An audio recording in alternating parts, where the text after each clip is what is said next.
ဒီနေ့မှာတော့ဒီလိုမျက်စင်းမှုနဲ့ပတ်သက်ပြီးတိကိုတိထားရမယ်အရေးကြီးတဲ့အချက်ကိုပြောပြပေးသွားမှာဖြစ်ပါတယ်။ကျွန်မကတော့မပွင့်ဖြူဝင်းပါဆေးဝါးပညာရှင်ဖာမစစ်တက်ဦးဖြစ်ပါတယ်ရှင်။ဒီမျက်စင်းဘူးတွေကိုကြည့်လို့ရှိရင်ဒီလိုမျိုးတစိမ့်တွေဖြုတ်ထားတယ်အပေါ်က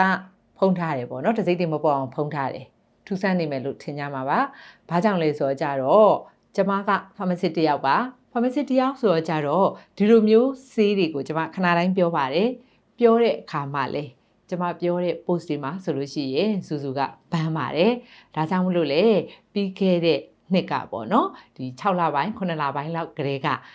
ဒီကျွန်မရဲ့အခု page ဆိုလို့ရှိရင်ပြုတ်ကျသွားပါတယ်ကျွန်မဒီချစ်ရသူတွေနဲ့ကျမတို့9လ10လလောက်ဝေးကွာခဲ့ရတယ်ပေါ့နော်အခုမှသာဒီ page လေးကိုပြန်ပြီးတော့ရရှိတဲ့အတွက်အခုလိုမျိုးဒီစေဝါတွေနဲ့ပတ်သက်ပြီးအလှပတွေနဲ့ပတ်သက်ပြီးတော့အခုလိုမျိုးပြန်ပြီးတော့ပြောပြခွင့်ရတာပဲဖြစ်ပါတယ်ဒါကြောင့်မလို့ကျမ page မှာအဲ့လိုမျိုးထပ်ပြီးတော့အဖြစ်ခံလို့မရတော့ဘူးပေါ့နော်ဒါကြောင့်ဒီလိုမျိုးမျက်စင်းတွေမှာဆိုလို့ရှိရင်လည်းစေးနာမည်တွေမပေါ်အောင်ဒီလိုမျိုးဖုံးပြီးတော့ပြောပြပေးသွားပါမယ်ဒီလိုမျိုးမျက်စင်းတွေကို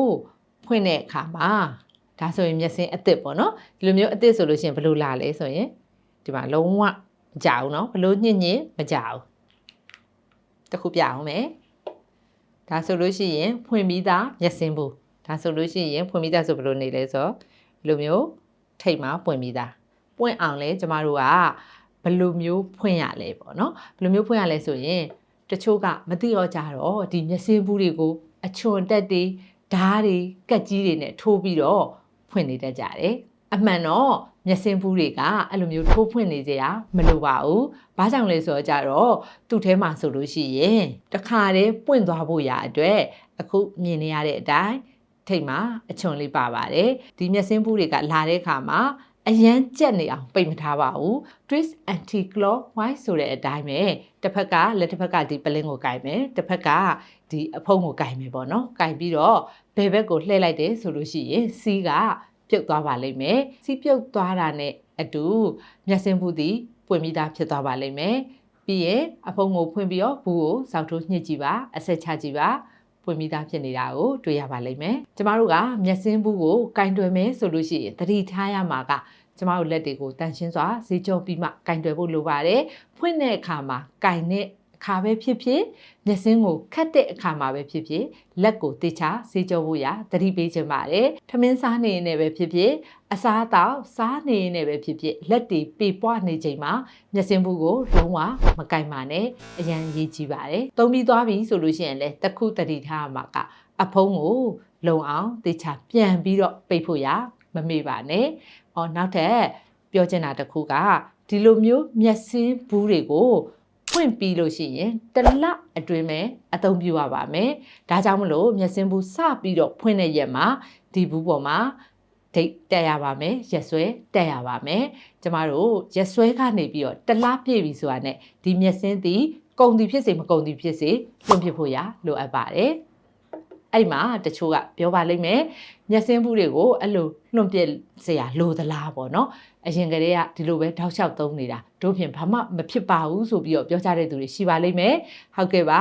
မျက်စိနဲ့မမြင်နိုင်ပါဘူးဒီမျက်စင်းဘူးတွေကတစ်လအတွင်းမှာကျမတို့ဘာကြောင့်ပေါ့နော်သုံးခိုင်းတာလဲတစ်လကျော်သွားရင်ဘာကြောင့်မသုံးခိုင်းတာလဲဆိုလို့ရှိရင်တော့ဒီမျက်စင်းဘူးထဲမှာထည့်ထားတဲ့ preservative ကဒီမျက်စင်းဘူးကိုဖွင့်လိုက်တဲ့အချိန်မှာအပြင်ကနေပြီးတော့ဝင်လာတဲ့ဘက်တီးရီးယားတွေ fungus တွေပေါ့နော်အဲ့လိုမျိုးပိုးတွေကပေါက်ပွားဖို့ရအတွက်အဲ့ preservative တွေကသူတို့ကကာကွယ်ပေးပါတယ်သူတို့ကအလုပ်လုပ်ပေးပါတယ်အဲ့ဒါဒီတစ်လအတွင်းမှာပဲသူတို့ကကောင်းမွန်စွာအလုပ်လုပ်ပေးတာပဲဖြစ်ပါတယ်တစ်လကြော်သွားပြီဆိုလို့ရှိရင်တော့ဘာမှတော့မဖြစ်ပင်မဲ့ဒီမျက်စင်းရဲ့အာနိသင်အပြေအဝမရနိုင်တာမျိုးတွေဖြစ်နိုင်ပါတယ်ဒါကြောင့်မလို့မျက်စင်းဘူးကိုတစ်လကြော်ပြီး73နေလဲငွေကုန်ပြီးတော့ကိုယ့်ရဲ့ယောဂကိုမထိရောက်တာမျိုးတွေဖြစ်တတ်ပါတယ်ကဲဒါဆိုလို့ရှိရင်တော့မျက်စင်းဘူးနဲ့ပတ်သက်ပြီးတော့အရေးကြီးတဲ့အချက်ကိုသိသွားကြလိမ့်မယ်လို့ယုံကြည်ပါတယ်ကိုယ့်ပတ်ဝန်းကျင်ကသူတွေကိုလည်းပြန်လည်ဝေမျှဖို့ရအတွက်ဒီ post လေးကို share ပေးဖို့ရတောင်းဆိုချင်ပါတယ်အားလုံးပဲကျမ်းမာရှင်လန်းတဲ့နေ့ရက်လေးတွေပိုင်ဆိုင်နိုင်ကြပါစေရှင်